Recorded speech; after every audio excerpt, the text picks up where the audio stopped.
Baiklah, kita mulai pertemuan hari ini. Selamat malam bagi teman-teman yang baru bergabung juga dan selamat bertemu kembali dalam mata kuliah Dasar Pemrograman 2 di hari Jumat, Kamis, ya, di hari Kamis tanggal 7, tanggal 7 September, Oktober, ya, Oktober 2021. Hari ini kita akan belajar tipe data dalam C++. Kita fokus pada tipe data numerik, ya, tipe data numerik, dan belum kita bahas pada tipe data karakter. Jika minggu lalu kita sudah membuatkan sebuah program sederhana, yaitu membuatkan nama dan NIM. Ya, di sini kan, di nama dan NIM, saya akan kirim kembali ke kolom chat. Saya bisa kalian simulasikan kembali. Dan saya mau nanti setelah kita melakukan simulasi, coba cari namanya masing-masing. Cari namanya masing-masing dan edit. Hanya bisa mengedit punya kalian. Dan buatkan di bawahnya sebagai latihan kedua. Ya, program latihan kedua setelah selesai melaksanakan, tentu setelah saya tunjukkan simulasi. Jadi masing-masing ini ada beberapa yang sudah mengisi, bahkan memang beberapa ada yang belum mengisi sama sekali. Saya mau ini akan menjadi catatan latihan kalian dalam mengikuti perkuliahan sampai akhir semester. Ya, supaya ada kegiatannya selain mengerjakan tugas juga mengenai latihan. Tidak apa-apa terlambat asal mengerjakan dengan benar. Ya, kita mulai. Tipe data C++, semua variabel, baik itu bentuk karakter ataupun berupa angka, memiliki yang namanya tipe data. Memiliki yang namanya tipe data. Oleh karena itu, kita dapat mengatakan bahwa tipe data digunakan untuk memberitahu variabel tipe data yang dapat disimpannya. Saat ada sebuah angka mau kita operasikan, dia perlu mengambil satu alamat memori di komputer, dan saat pengambilan memori di komputer, dia juga harus terdefinisi apakah tipe data angka atau tipe data karakter atau tipe data yang lain. Nah, setiap kali suatu variabel didefinisikan dalam C, compiler mengalokasikan sebagian memori untuk variabel tersebut berdasarkan tipe data yang dideklarasikan. Beda tipe data, berbeda lagi besaran alamat yang perlu dialokasikan. Untuk tipe data yang atau jenis program yang sederhana, barangkali ini tidak terlalu berpengaruh, tapi untuk program yang kompleks, penggunaan tipe data yang tepat tentu akan lebih menghemat alokasi memori pada komputer.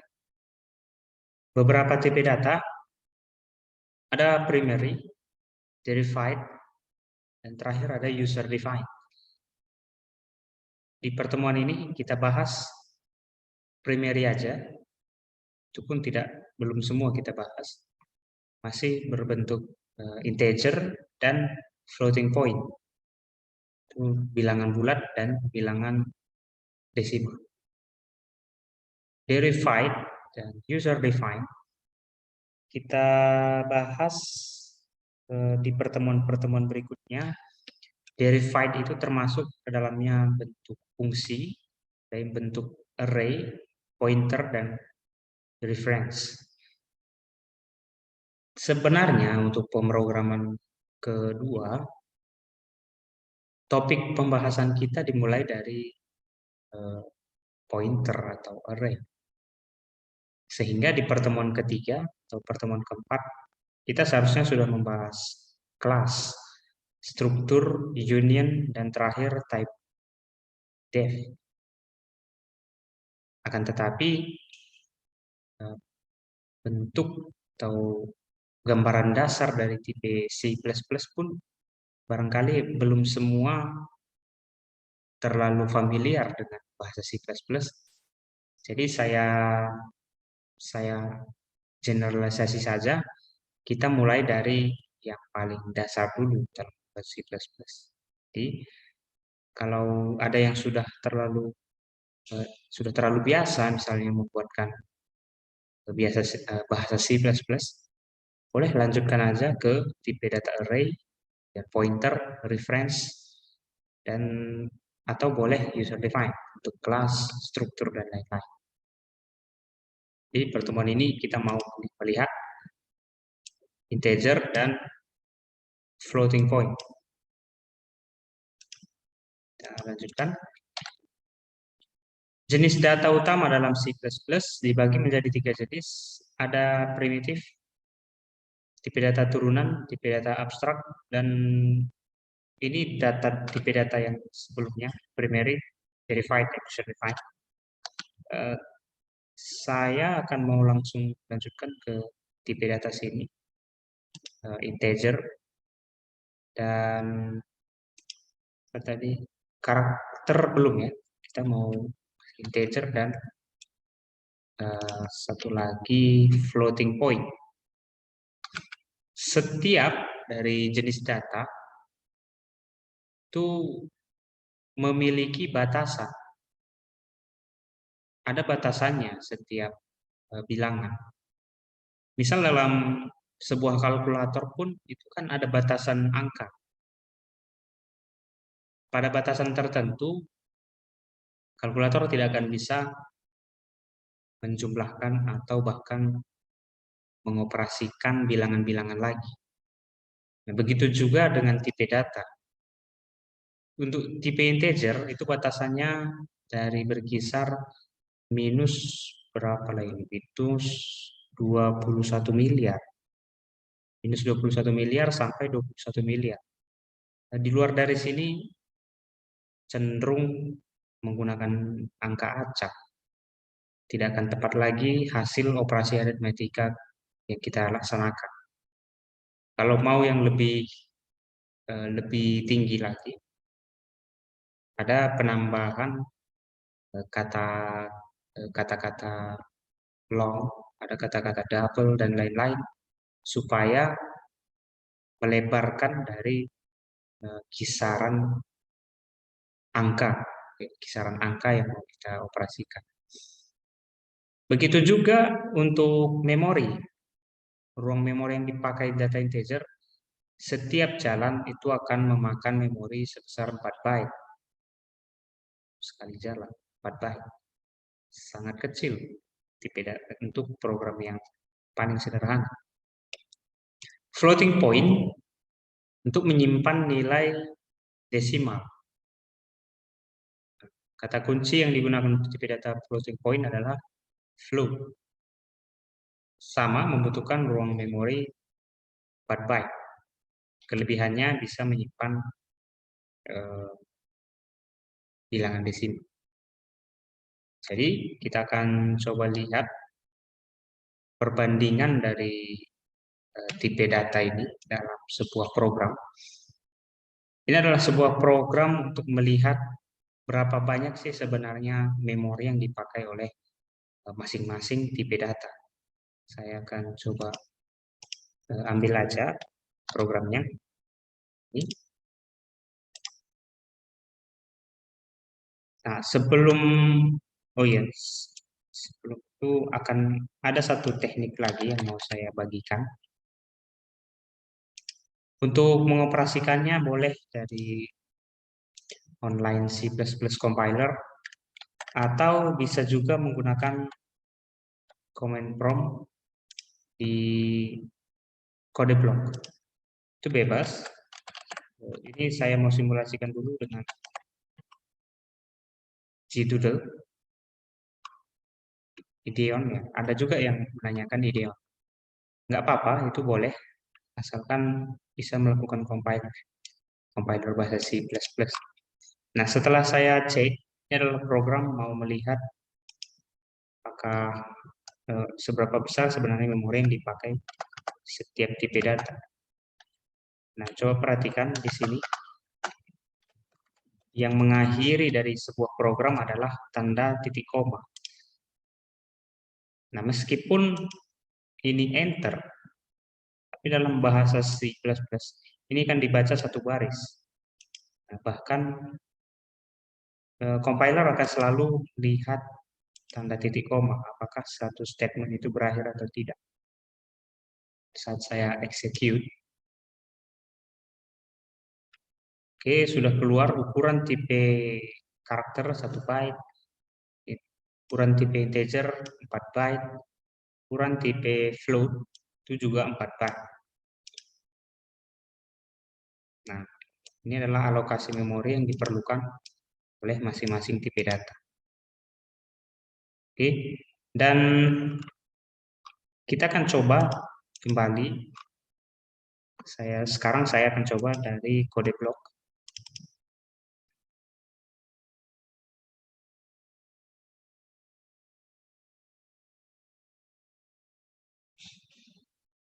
Sebagai bahan latihan kita, coba membuatkan sebuah program aritmetika sederhana, penjumlahan, pengurangan, pembagian, dan perkalian. Itu aja barangkali saya minta untuk latihan kali ini. Ya, saya akan buat sebuah file baru yang saya simpan dengan nama aritmetika. Nah, bagi yang menggunakan kode blok, simpan dengan nama .cpp. Jika bahasa C kan hanya .c. Untuk bahasa C++ itu cpp. Jangan lupa pilih save. Oke, langkah pertama selalu buatkan dulu include, kemudian iostream,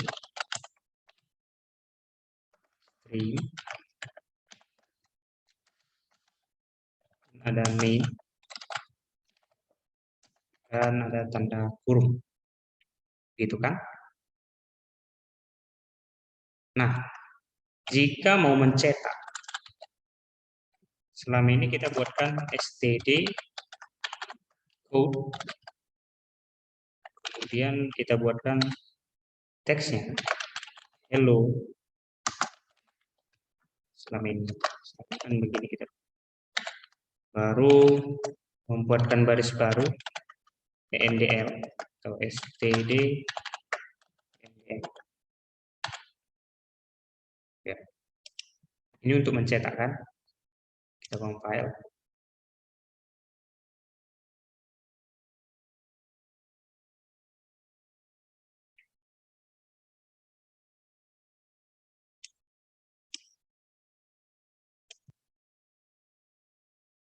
Ya, keluar hello world. Ya, ini tidak salah, tapi ada satu mau saya tambahkan supaya tidak terlalu capek mengetikkan std secara berulang kali. Ini kan ada 2 kali std.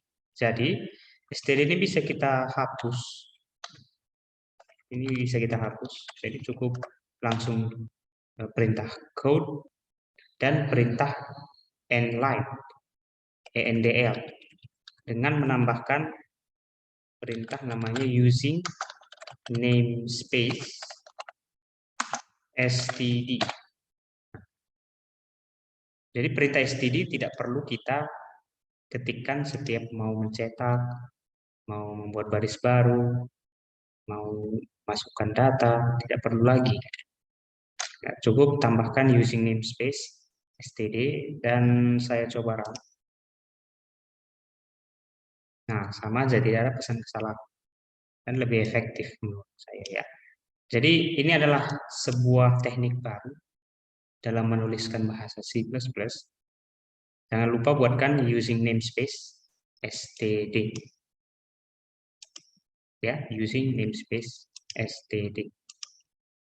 Baiklah, kita lanjutkan dalam membuat sebuah variabel baru atau sebuah program simulasi untuk aritmetika. Kita mau menjumlahkan, saya mau hasil penjumlahan dari bilangan 3, 4, dan bilangan desimal 3,1 dan 4,5. Ada 4 buah bilangan, yaitu 3, 4, kemudian ada 3,1 dan 4,3. Nah, bagaimana menjumlahkan bilangan ini? Setiap bilangan memerlukan alamat memori. Kita mau simpan kemana sih angka 3? Simpan kemana sih angka 3,1? Nah, kalau mau menyimpan angka, kita memerlukan sebuah variabel. Katakanlah sebuah variabel A, atau B, atau C, atau D, atau bahkan nama kita sendiri, ya, center gitu. Nggak masalah, asalkan kalimat tersebut bertindak sebagai sebuah variabel. Di pertemuan 1 kita bahas apa itu variabel, dan ya disinilah kegunaan dari variabel itu. Dia menyimpan data, apakah itu angka, karakter, atau dan lain-lain, atau sebuah kelas. Jadi kalau mau mengoperasikan, kita memerlukan sebuah variabel A, buatlah si A akan menyimpan angka 3 dan si B akan menyimpan angka 4. Dan C akan menyimpan angka 3,1. D akan menyimpan 4,3. Dan di pertemuan ketiga, variabel ini tidak boleh sembarangan hanya langsung A, B, C, dan D. Karena jika kita langsung compile seperti itu, dia tidak akan mengenali ini tipenya apa. Ini belum diketahui ini apa. A sama dengan 3, B sama dengan 4. Kita perlu memperkenalkan si A itu sebuah mau menyimpan bilangan bulat kah atau mau menyimpan bilangan desimal. Nah, untuk bilangan bulat, semua bilangan bulat, teman-teman harus membuatkan kata kuncinya integer atau int. Untuk bilangan desimal, itu kata kuncinya float atau bilangan floating point. Ini keywordnya. Jadi yang bilangan bulat di sini apa? Bilangan A, B, C enggak? D tidak. Berarti yang termasuk ke integer adalah A dan B. Selesai. Sekarang bilangan float. Mana yang termasuk bilangan float? Hanya C dan D. Nah, ini adalah perkenalan singkat bilangan-bilangan kita. Apa itu A, apa itu B. Nah, A merupakan bilangan bulat. B akan menyimpan bilangan bulat juga. Begitu kita run ini, apakah sudah benar begitu kan?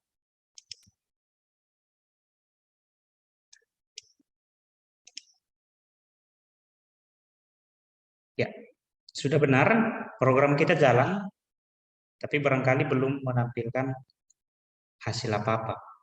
Tidak ada pesan kesalahan, 0 error. Berarti untuk membuatkan variabel, kita harus memperkenalkan variabel itu.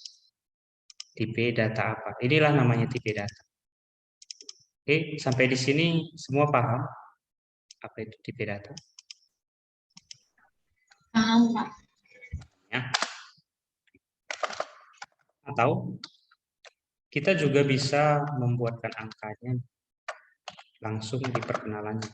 Integer A sama dengan 3, B sama dengan 4, C sama dengan 3,4, D sama dengan 6,9435. Boleh, ya boleh, tidak dilarang untuk menghemat baris di bahasa pemrograman kita. Ini tidak akan ada kesalahan juga. Jadi itu bebas dan tergantung dari kalian mau membuatkan yang mana. Sekarang tinggal membuatkan operasi penjumlah. Nah, gimana membuatkan A tambah B? Kita mau melihat hasil penjumlahan A tambah B. Kita mau melihat hasil penjumlahan A tambah B. Berarti kita buatkan code A tambah B. Nah, baru buatkan baris baru. Kemudian code C tambah D. Dan ENDN. Begini saja pun bisa. Bisa. Kita mau melihat penjumlahannya berapa, penjumlahan A dan B berapa. Kita akan boleh coba cek.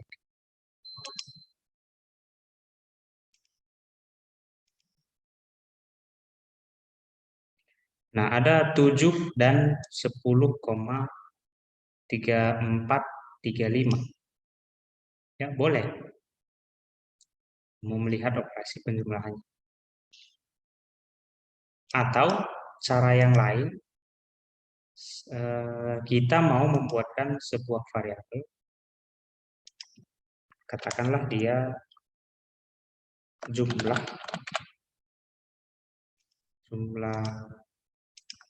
penamaan variabel di slide pertemuan 1 ada ya. Tidak boleh menggunakan kata spasi. Nah, ada beberapa kriteria jumlah bulat misalnya. Kemudian di sini jumlah desimal.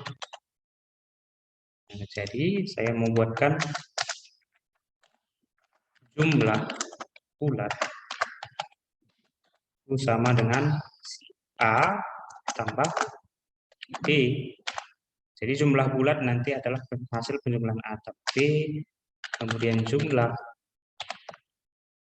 desimal sama dengan seperti itu. C tambah D. Di sini akan menghasilkan jumlah bulat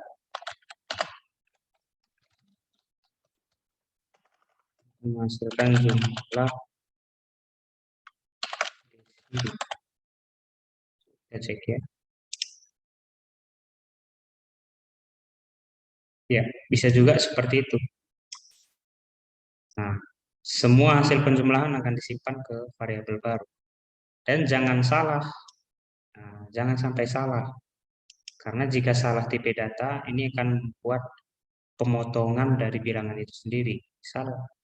Saya buat jumlah desimal itu adalah A tambah B. Dan ini C tambah D. Terbalik kan?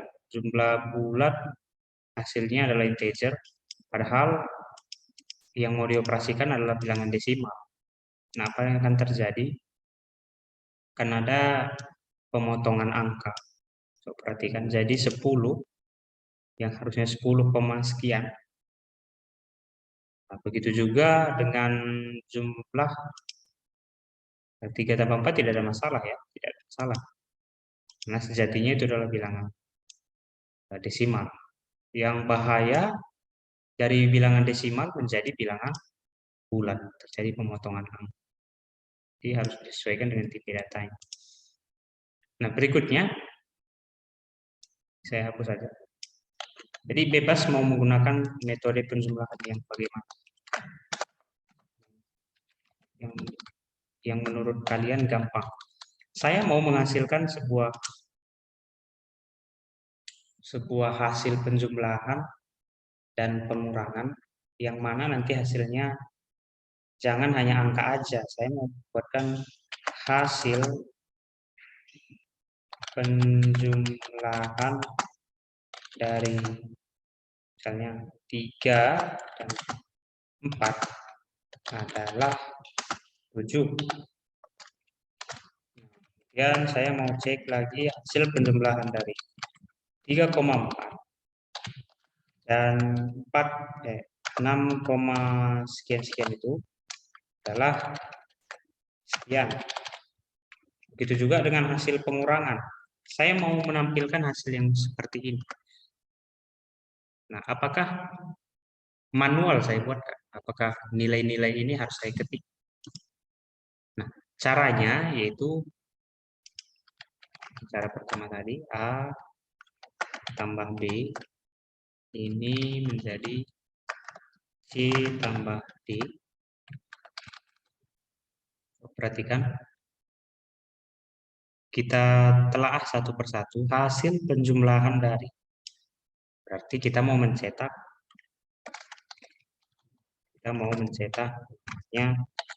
hasil penjumlahan dari. Nah, ada angka. Apakah kita buatkan 3? Boleh, tapi capek. Kalau terganti nanti angka A, ini tidak akan otomatis terganti. Kita putus sampai di sini, buatkan variabel yang dimaksud, yaitu A. Oke, dan jangan lupa spasi supaya ada jarak antara angka A dan dari. Baru lanjutkan dengan angka dan. Ketik kembali, spasi dan. Ada angka 4, yaitu di variabel B. Spasi, kemudian masukkan angka B, lanjutkan dengan adalah. Spasi adalah, kemudian spasi, tanda petik, masukkan hasil penjumlahannya. Barulah masuk hasil A tambah B. Ini adalah D. Ya, harus kita pecah satu persatu untuk menghasilkan struktur kalimat yang lebih rapi. Gitu. Saya save dan kita coba run.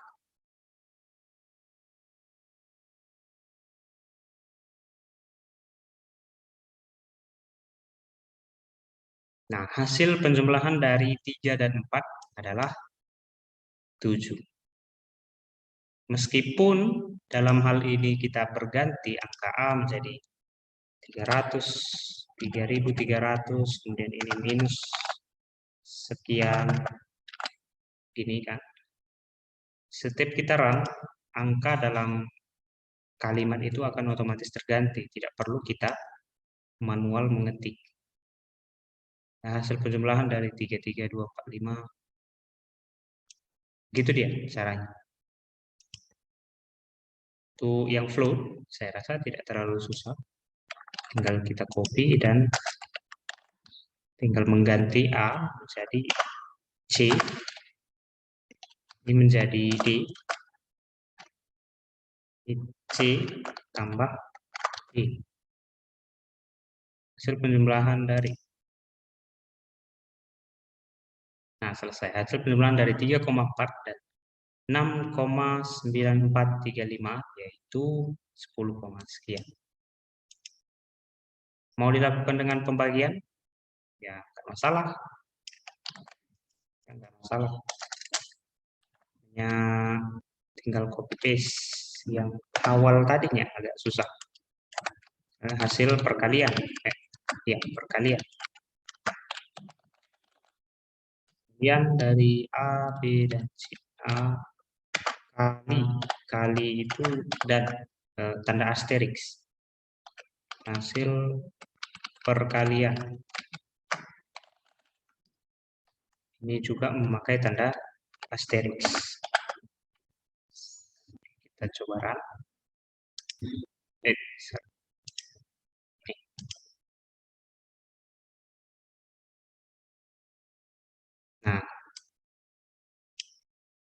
Itu dia ya. Tidak hanya berlaku di kode blok, ini juga akan berhasil di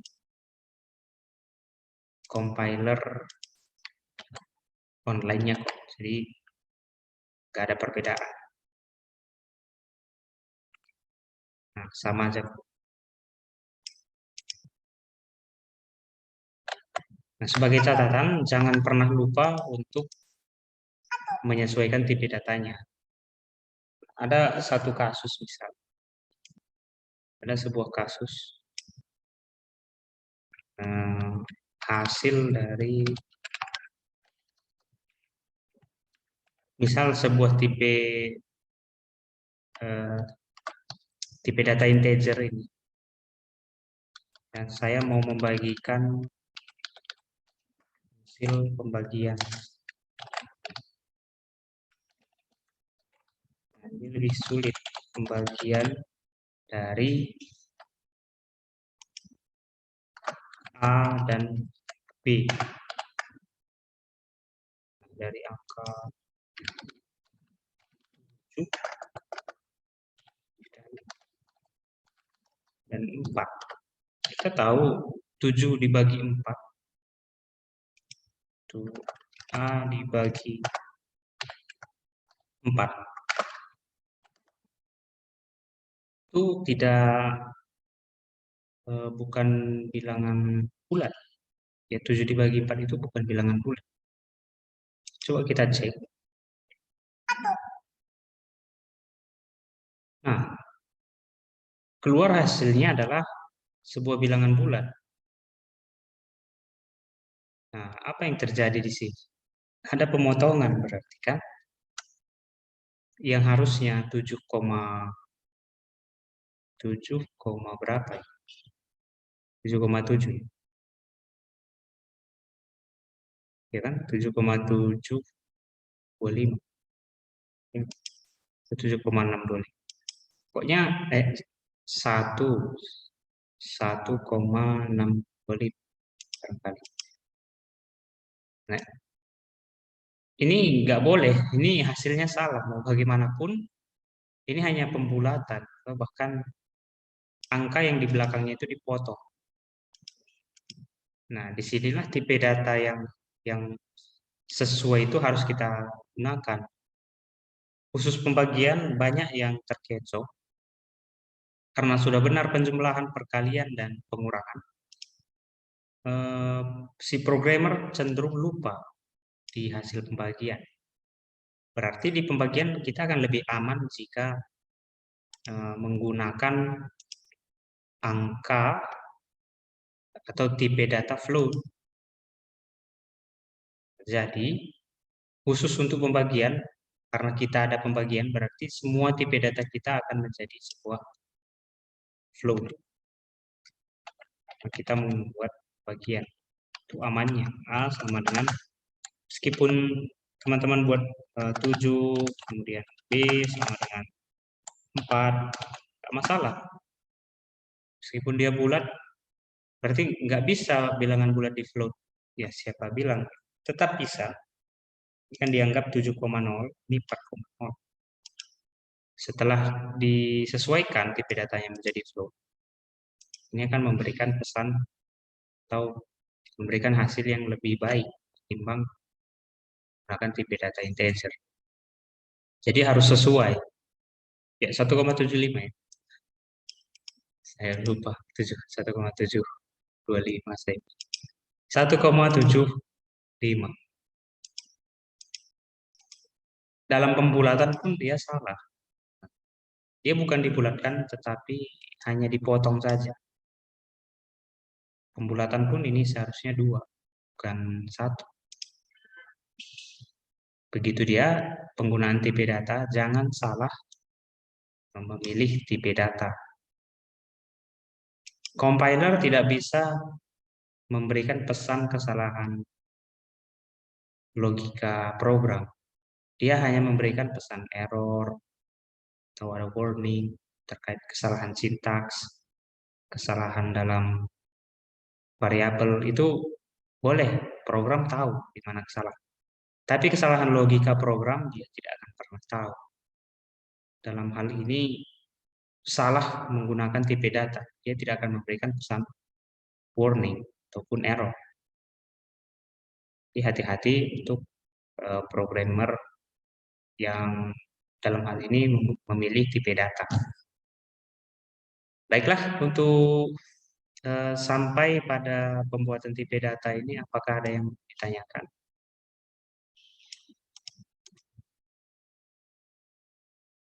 Sudah pahamkah membuat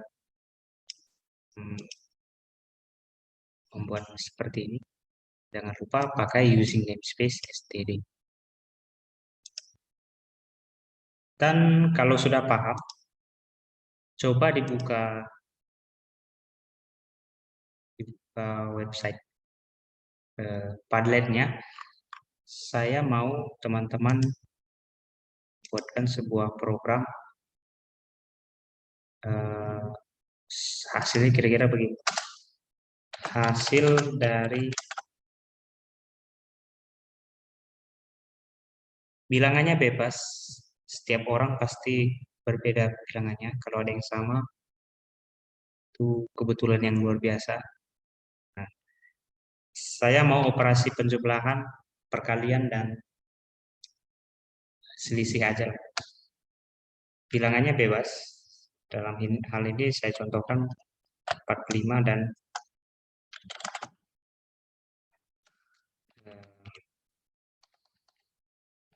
ini hasil 45 tambah 32 sama dengan 77. Kan? Mana caranya? Nah, coba perhatikan. Kita telah satu persatu. Hasil dari, oke, ini kita ganti menjadi hasil dari. Nah, setelah dari ini ada spasi. Nah, ada spasi. Kita buatkan spasi, baru masuk ke angka 45. Dalam hal ini kita ganti A menjadi 45. Dan diganti dengan plus. Nah, nggak boleh dibuatkan tanda plus begini. Nggak boleh. Boleh. Ini sebuah simbol spesial karakter namanya. Ya, spesial karakter. Kalau mau mencetak, ya buatkan tanda petik. Tambah bilangan berapa? B. B itu 32. 32. Adalah, sama. Ini pun nggak boleh langsung dibuatkan sama dengan begini. Kalau mau mencetak sama dengan. Dia harus dibuatkan dalam tanda petik. Sama dengan, baru operasi penjumlahan A tambah B. Kita cek. Oh, ini harus saya hapus.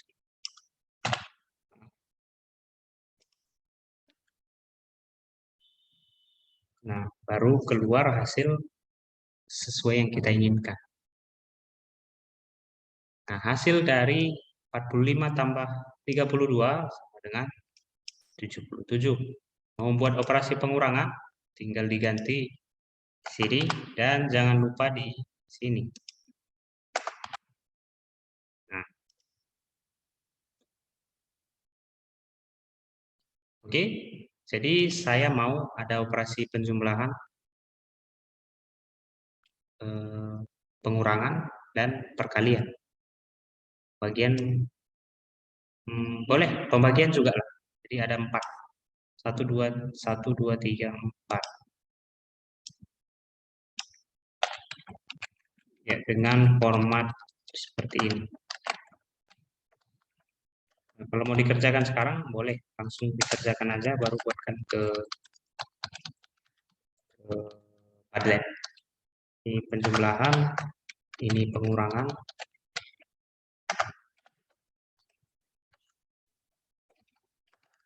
Ya, kemudian ada perkalian, dan terakhir ada pembagian.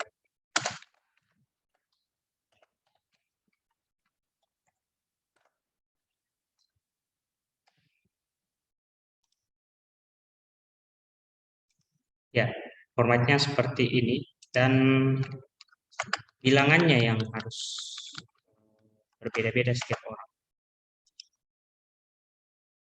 Atau ada ide yang lain? Buat buat aja dulu yang format hasil dari saya mau begini hasil.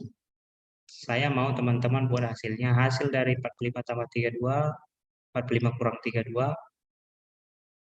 Karena kita menggunakan pembagian, gunakan tipe data float, jangan integer. Oke, coba dicek. Mau menggunakan IDE online juga boleh, dipersilakan.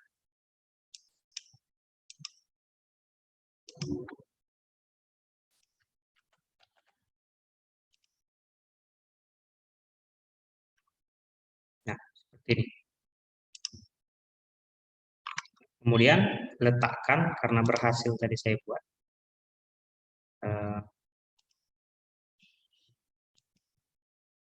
Nah, sekarang saya letakkan programnya di bawah sini. Saya copy dan tentu yang kalian letakkan ke Padlet-nya adalah program yang benar.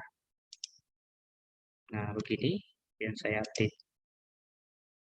Nah, selesai. Supaya bisa dicek, supaya bisa saya cek hasil pekerjaan kalian. Misal ini punya Fani, saya mau cek.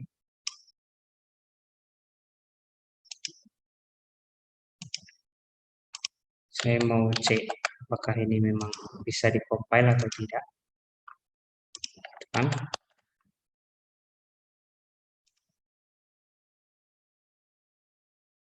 Nah, ada beberapa hal yang harus diperbaiki.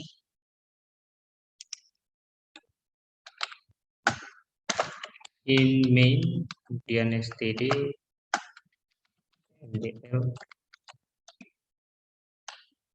Di sini harus nyambung katanya ya. Menurut saya karena ambil langsung dari Doodle itu ya. Ini harusnya sudah benar. Ya, sudah pas ya. Nah, begitu mau saya lihat. Ini silakan diisi Padlet-nya sebagai bahan latihan kedua. Tidak bisa hanya saya menyampaikan materi, tapi teman-teman tidak melakukan simulasinya. Saya harap ini diisi, dilakukan simulasi di luar dari tugas. Dan angkanya bebas. Mau desimal, mau bilangan negatif, mau bilangan bulat, boleh. Oke, ada yang mau ditanyakan?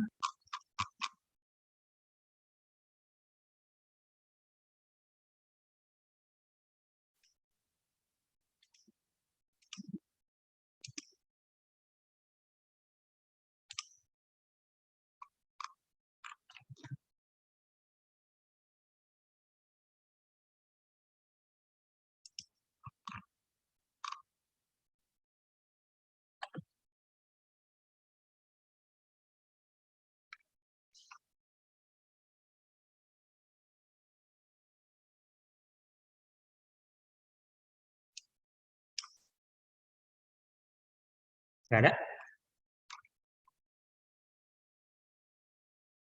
Ini kosong. Ini siapa ini? Kosong. Ini belum ada programnya.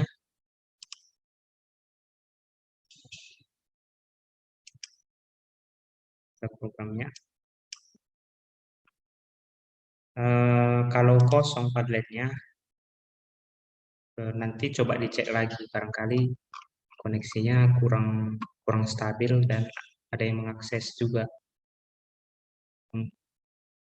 Kalau banyak yang mengakses, perlu koneksi yang perlu stabil. Pak, angkanya bebas ya? Ya, bebas. Bebas ya. Gunakan tipe data flow.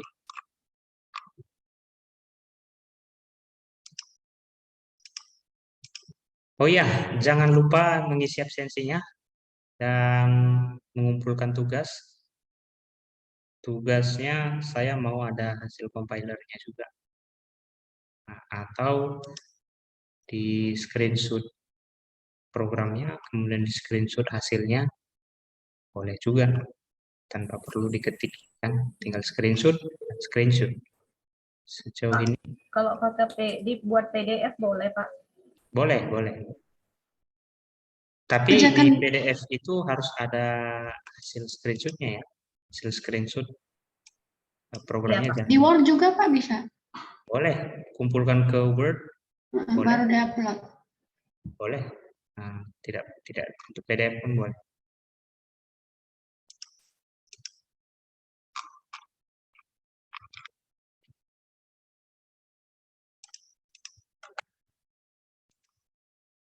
Waktunya masih banyak kok, masih ada sampai minggu depan. Jadi, tidak terlalu terburu-buru juga. Jadi, ya, semua tugas langsung aja dicek di tugas kelas. Saya letakkan di pertemuan kedua, dan tugas selanjutnya saya letakkan di pertemuan keempat. Rekaman juga saya buatkan.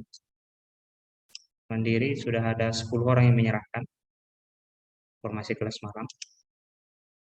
Itu eksekutif. Ada 4 orang. Masih banyak waktu, silakan dikerjakan.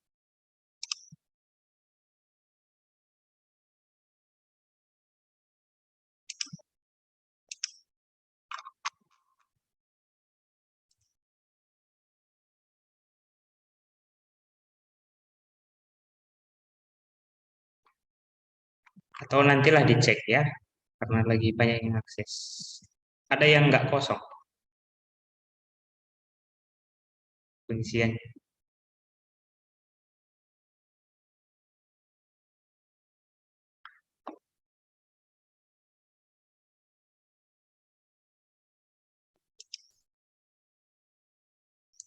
Atau semua kosong. Semua yang membuka ada kosong semua. Saya bisa kok, Pak. Nah, saya jadi agak bersabar dia. Atau buka melalui Google Chrome. Buka pakai browser yang lain. Kadang beda browser, beda cara-caranya. Atau beda hasil yang diberikan. Saya cek padlet.com garis miring di kampus milenial 2020 Pro 2. Bisa juga karena sambil zoom. Nah, sambil zoom ini perlu koneksi yang berat. Nah, saya bisa kok. Ya, saya bisa juga. Yap, Darius sudah update katanya. Boleh, saya kemarin nggak saya sempatkan ke Google Classroom. Oke, nanti akan saya kirim kembali. Darius. Ya, ada kawannya yang sudah selesai. Bagus. Yang sudah mengerjakan. Nah, dia pilih yang ke-24 dan 6.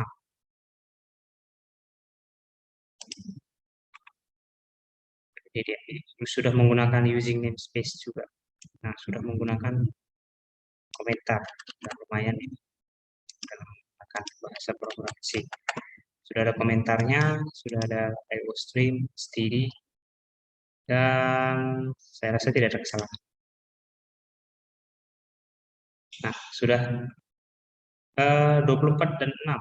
Yes, hasilnya adalah 4. Gunakan tipe data float. Jika bulat, integer pun sebenarnya bisa. Toh juga hasilnya adalah bulat. Oke, bagus. Ya, saya akan share kembali ke chat dari Google Classroom. Chat di Zoom. Nah, sudah. Itu saya kirim Padletnya.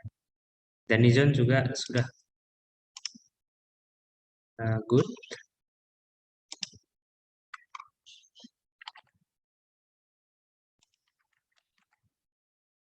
Dan Nizon.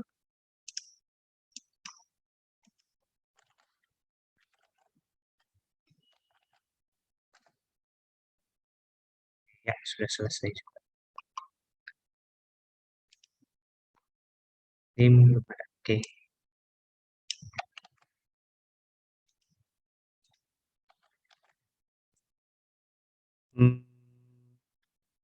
Ini adalah program pertama, latihan pertama.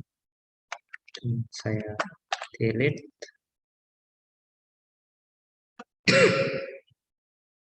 Ya, sama ya.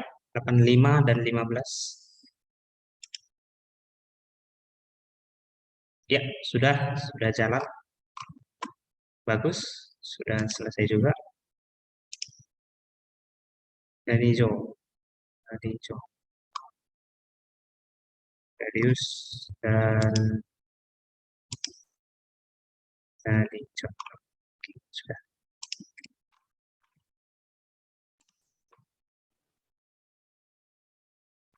Silakan dicoba nanti menggunakan Chrome atau browser bawaannya ya. Jadi setelah selesai perkuliahan ini aja nanti dicoba. Ya, Rika dan teman-teman yang lain yang masih kelihatan kosong Padletnya. Saya rasa itu untuk pertemuan hari ini, di pertemuan ketiga. Silakan dicoba dikerjakan, membuat seperti teman-temannya tadi. Sudah ada referensi. Tentu yang di-copy ke sini adalah setelah berhasil di-compile. Misalnya berhasil, ya inilah kalian copy dan masukkan ke Padletnya. Kita akhiri sampai di sini teman-teman. Apakah ada lagi yang mau dibahas?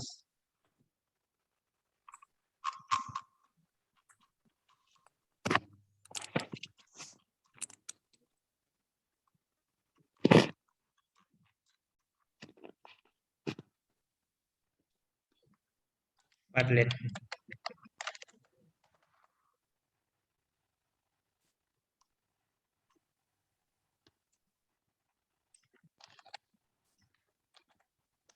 Sudah ya?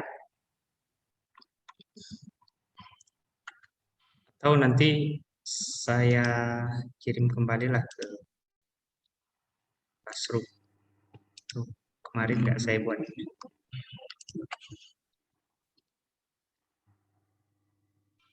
Padlet. Oh, ada kok, ada. Coba cek, saya buat di tanggal 30 September ya. Ada ini. Cek di Google Classroom-nya. Ya, pindah ke atas. Nah, ada kok di situ juga. Nah, saya buatkan link untuk Padletnya.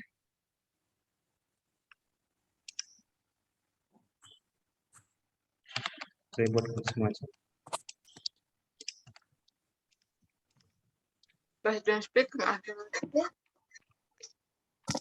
Tentu kalian harus join dulu ke Google Classroom. Sudah saya pindahkan ke atas.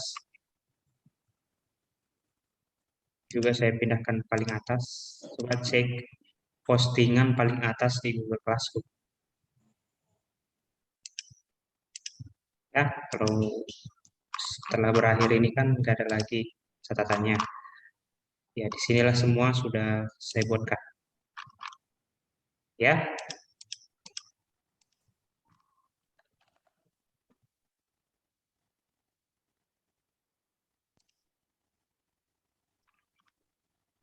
baiklah kalau begitu kita akhiri teman-teman pertemuan hari ini.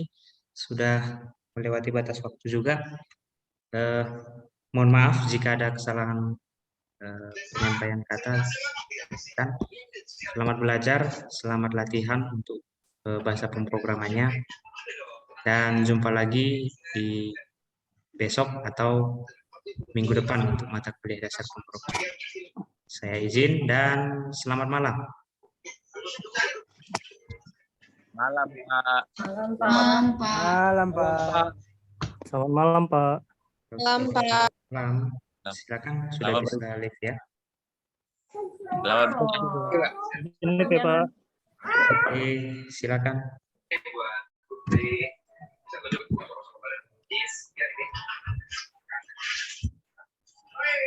Ya, sama-sama.